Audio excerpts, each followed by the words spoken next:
have in my hand a branch. And I want to talk today about how I and you are branches, to be grammatically correct. But I am a branch.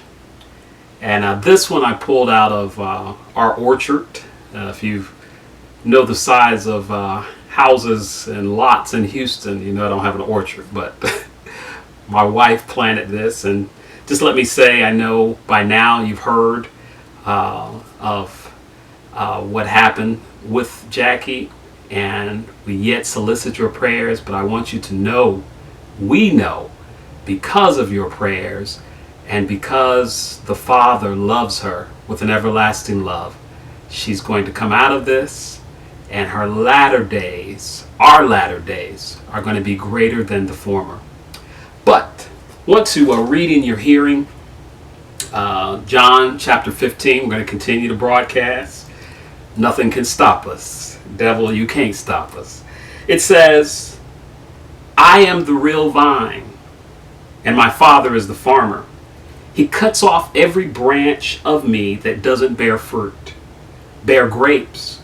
And every branch that is grape bearing, he prunes back, so it will bear even more. You are already pruned back by the message I have spoken. It's interesting, he says, I am the real vine. Now this came off of a tree, explaining the relationships. He says, and my Father is the farmer. So I was like the farmer today in taking this from the real tree. It says he cuts off every branch of me that does not bear grapes. Now we have mistakenly interpreted that scripture to mean he cuts you off. He throws you away. But what it literally means is he takes every branch that does not bear fruit and he puts a little stick beside it to prop it up so that it has the potential to bear fruit. And I'm so glad that God doesn't ever throw us away. That is a mistake to say that God would throw people away. For Jesus said, I will never leave you nor forsake you. I'm not like your friends.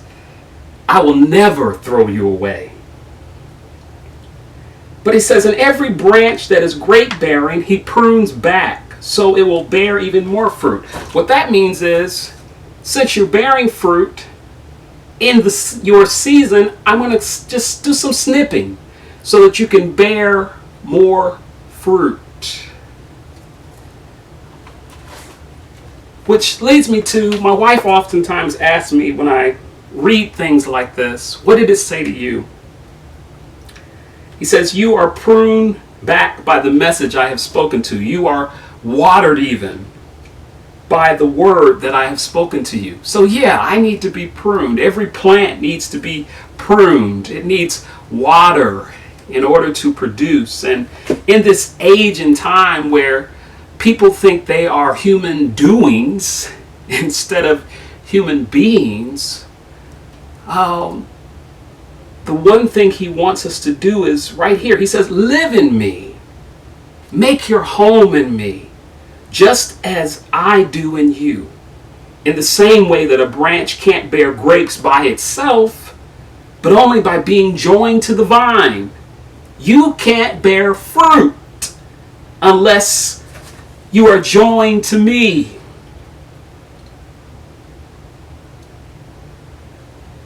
I am the vine. Let's get the relationship right again. You are branches. When you're joined with me and I with you, the relation's intimate and organic. The harvest is sure to be abundant. Separated, you can't produce anything. Someone said to do the right things for the wrong reasons is the ultimate treason. Yeah, you may be giving your body to be burned.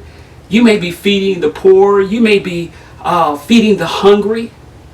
But if love for the Father is not a part of that, it's nothing.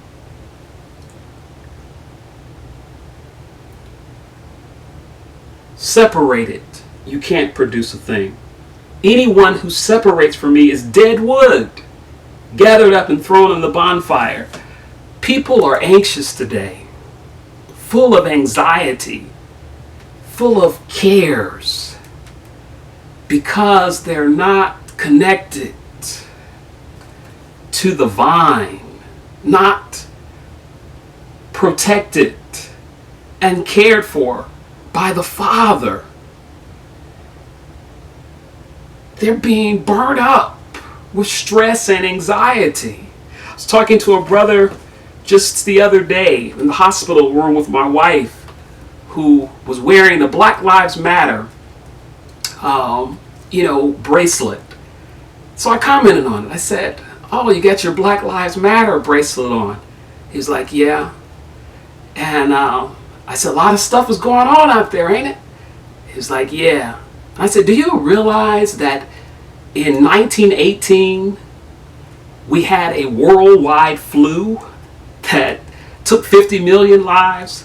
And in the summer of 1919, we had the Red Summer, where white supremacists and African Americans were being killed all across this country, and riots broke out." And he heard all that. He said, "And things ain't gonna get no better." Well, he's right. This too shall pass, we know as Christians, because Jesus said nation would rise against nation. Whether it be Black Lives Matter, whether it be Palestinian against Jew, whether it be the caste system in India, whether it be wherever you go in the world, because this ain't heaven, folks. You're going to find isms, uprisings, nation against nation. But Jesus said, "Be of good cheer. I've overcome all of that. This is not the end. This is not the end." The end is what Pastor Jackie told us about in her last message. "I saw a new heaven and a new earth, wherein dwelleth righteousness." But what are we to do in the meantime? You and I are to abide in the vine.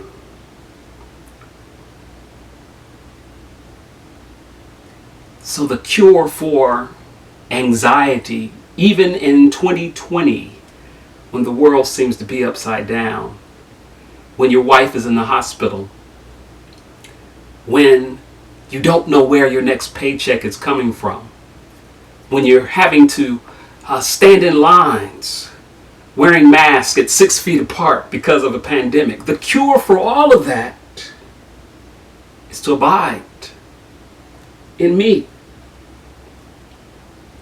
You are a branch. The cure for anxiety is abiding. That's what I got out of it today. He says, "But if you make yourselves at home with me, and my words are at home in you, you can be sure that whatever you ask will be listened to and acted upon. This is how my Father shows who he is. When you produce grapes, when you mature as my disciples. I've loved you the way my Father has loved me. Make yourselves at home in my love. If you keep my commands, you'll remain intimately at home in my love." That's what I've done. Kept my Father's commands and made myself at home in his love. I'm just going to read the rest. He says, "I've told you these things for a purpose, that my joy might be your joy, and your joy wholly mature. This is my command." What's the cure for all of this? Love one another the way I loved you. That's what Martin King talked about, the beloved community. This is the very best way to love. Put your life on the line for your friends. Saw my friend Rudy Rasmus saying, "Where are my friends in all of this?" You are my friends when you do the things I command you. I'm no longer calling you servants because servants don't understand what their master is thinking and planning. No, I've named you friends because I've let you in on everything I've heard from the Father. You didn't choose me, remember? I chose you and put you in the world to bear fruit. So even now, if you will abide in the vine, your fruit won't spoil. And as fruit bearers, whatever you ask in the Father, even now, in relation to me, He gives you. But remember the root command. What are we to do now? Love one another. God bless you. You were born to go through the fire. Hey, church family, here is your opportunity to give. And here's how you do it. If you're at the Asbury Memorial UMC Church, you're going to go to Asbury Memorial UMC 215 Medina, Houston, Texas 77012. Or you may make use of the Cash App, which can be downloaded in the Google or iOS store. You'll go to Cash App, $ Asbury Memorial UMC. Again, that is Cash App, $ Asbury Memorial UMC. If you're at the Glenbrook United Methodist Church campus, you're going to mail your tithes and offerings to Glenbrook UMC, 8635 Glen Valley, Houston, Texas 77061. You also may make use of the Cash App. That's $ Glenbrook UMC. Thank you for your tithes and offerings.